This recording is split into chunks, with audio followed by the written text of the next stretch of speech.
E eu queria que você contasse um pouco do início da sua história até você chegar ao posto de fundador da companhia em si. Porque hoje você entrega arte para as pessoas, mas a sua origem é muito simples. Você cresceu num dos bairros, numa das comunidades mais perigosas do mundo.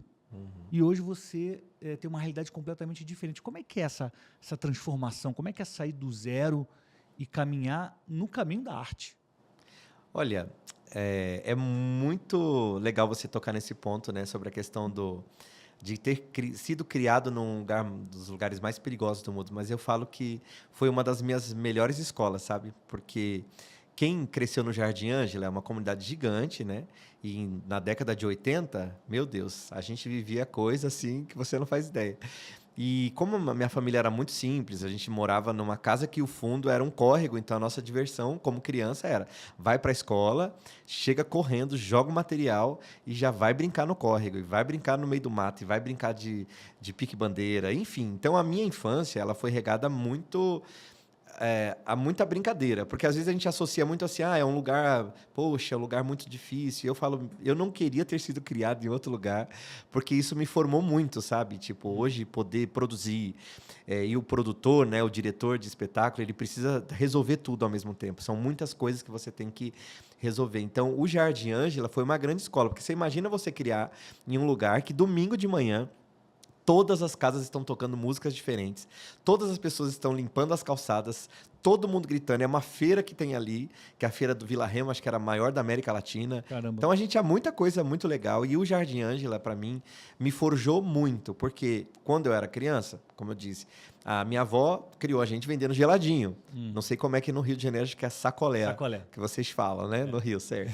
E então a gente foi criado nessa coisa de tipo, a avó cuidando de criança, cobrando para cuidar da criança, do filho da irmã que foi trabalhar, do geladinho, que a dona Sebastiana tem geladinho. E aí, e tiro rolando ali, e a notícia de alguém que morreu lá. Então era muito legal. E eu pegava, não a notícia do tiro, né? Isso não era É isso que eu legal. ia perguntar.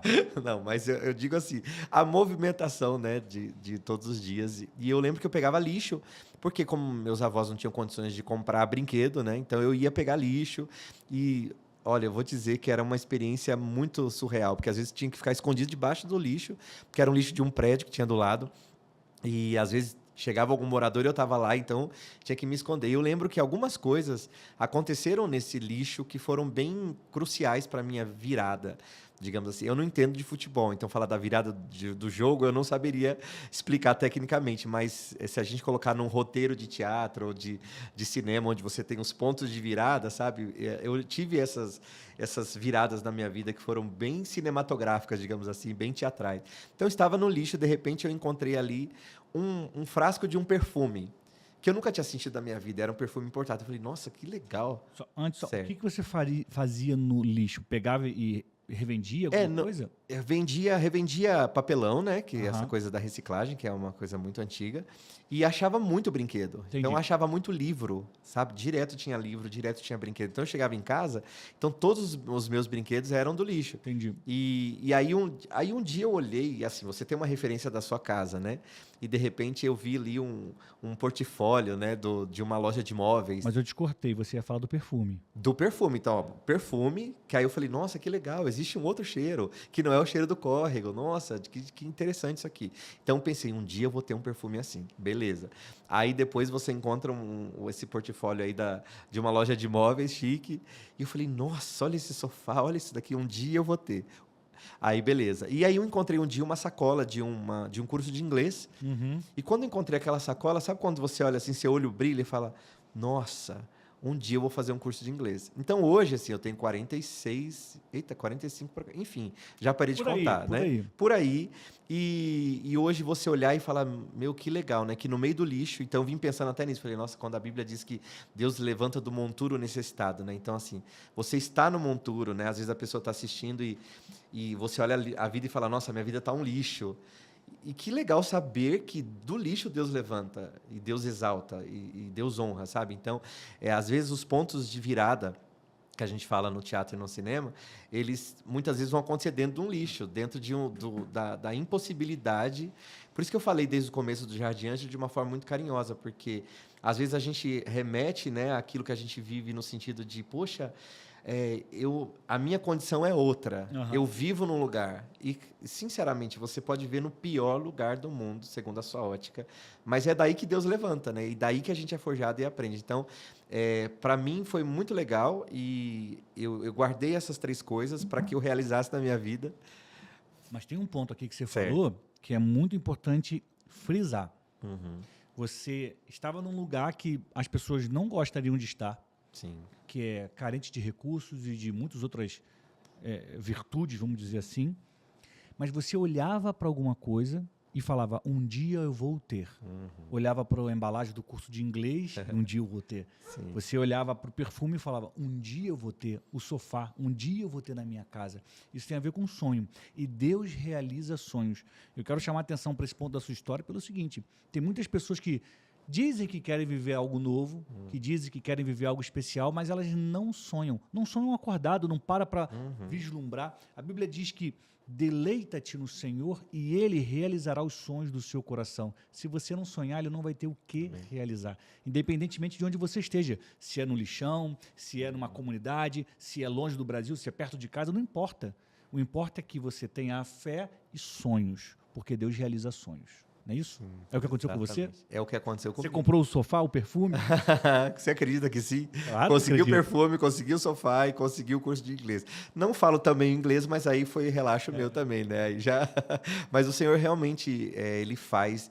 E um tempo atrás, eu vi alguém dizer que é importante você visitar o seu futuro, né? Muito Então, bom. quando você visita Muito bom. o lugar que você quer, o famoso colocar as mãos, o famoso colocar a planta dos seus pés, sabe?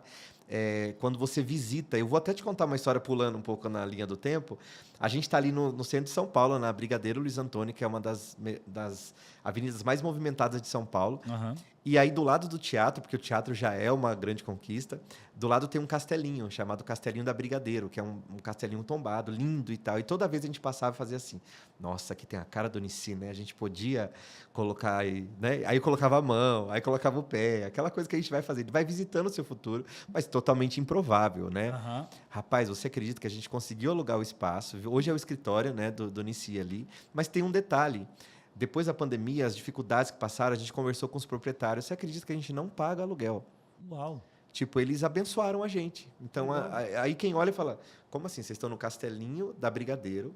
Não é tipo uma sala pequenininha de onde lá eu nos moro, fundos. de um irmão que me conhece. Não, é alguém que eu não conheço e que fala, não, tudo bem. Então, assim, essa coisa que você está falando sobre ver e sonhar, né? Olhar e pensar, uau, isso aqui é muito difícil. Seja o extremo da miséria, muito difícil, ou o extremo de algo muito próspero, algo muito distante da sua realidade, mas eu acredito que a gente precisa bater na porta, né? A gente precisa saber como pedir e como trazer a existência. Então, acho que é isso. Me empolguei, né? Aí já Não, tá começa- ótimo. E eu comecei a conectar o que você está falando com os espetáculos. Acho que o teatro tem esse poder de fazer as pessoas sonharem, Uhum, porque conta uma história que inspira.